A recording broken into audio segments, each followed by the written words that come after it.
Welcome back to San Antonio Living. It is wedding season, and so we brought in our etiquette expert, Diane Gottsman, to answer some questions that you need the answers to. It's good to see you. Nice to see you. Oh, boy. Everyone's going to a wedding this time of year, and these are really important questions, and I love them. Some of them are kind of funny. Yeah.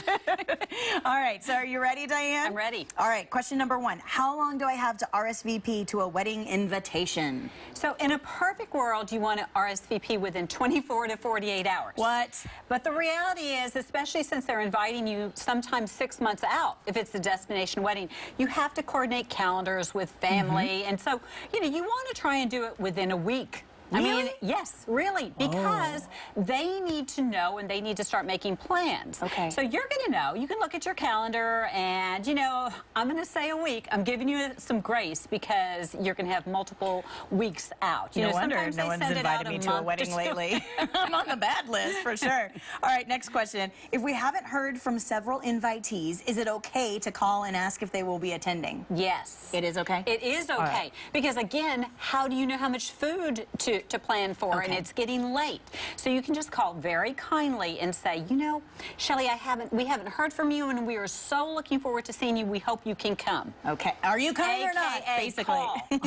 All right. This is an interesting one. How can I politely decline a request to be a bridesmaid? Can you decline? You can? No, you can. You can decline because you may not have the funds, you may not have the time, you may not feel as close to them as they do to you. So it's all in the way you say it. It's a delivery. So you're going to say, you know, thank you so much. I'm honored that you asked me to do this, but, you know, I just can't give you the time commitment that it requires. Okay. Or, you know, I'm just not sure if I can really swing it, and I'm going to be there for you in different ways. I will help you, I'll support you, and I'll be front and center at your wedding. Got it, got it. Okay, this is an important one. Do I have to send a gift if I don't attend the wedding?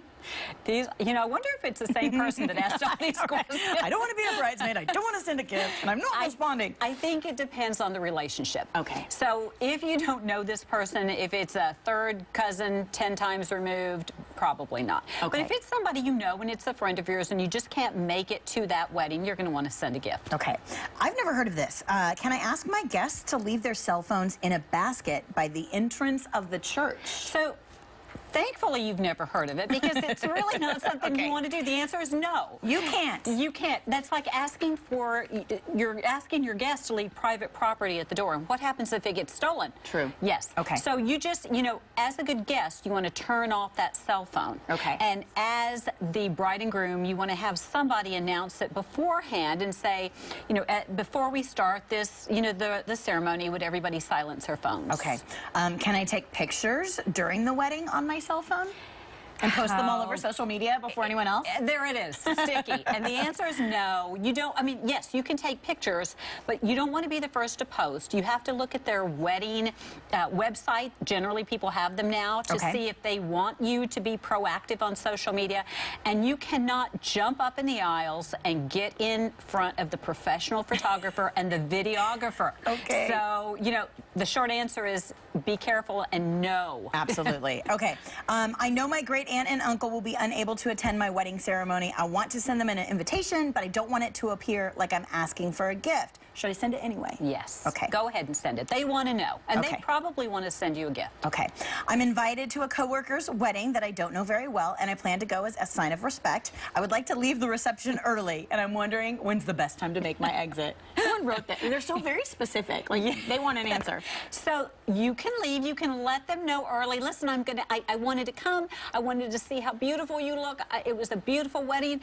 If you're there already, don't say it before the fact, of course. Sure. But you can leave. You know, just make sure that you stay long enough that people see you so they know that you're there. And the protocol is you don't leave until after they cut the cake. Okay. But the reality is if you have to go, you have to go. This is interesting. Do I give cash or check? Is a check okay if I'm giving money as a gift? Check is okay. I mean, you know, it's a safety issue. If you're handing them an envelope and it has cash in it, say you want to make sure and put this away. Okay. If you're leaving it in a box at the gift table, you want to make sure that you're not leaving something, check or cash, that somebody is going to accidentally put in their pocket and take. Not that anybody is going to do that, but you know, sometimes these things happen. Great information, Diane. I love it. Thank you. Hopefully we answered all of your questions because these were very specific. I feel like it's there's someone in Yes. particular who wants to know, right?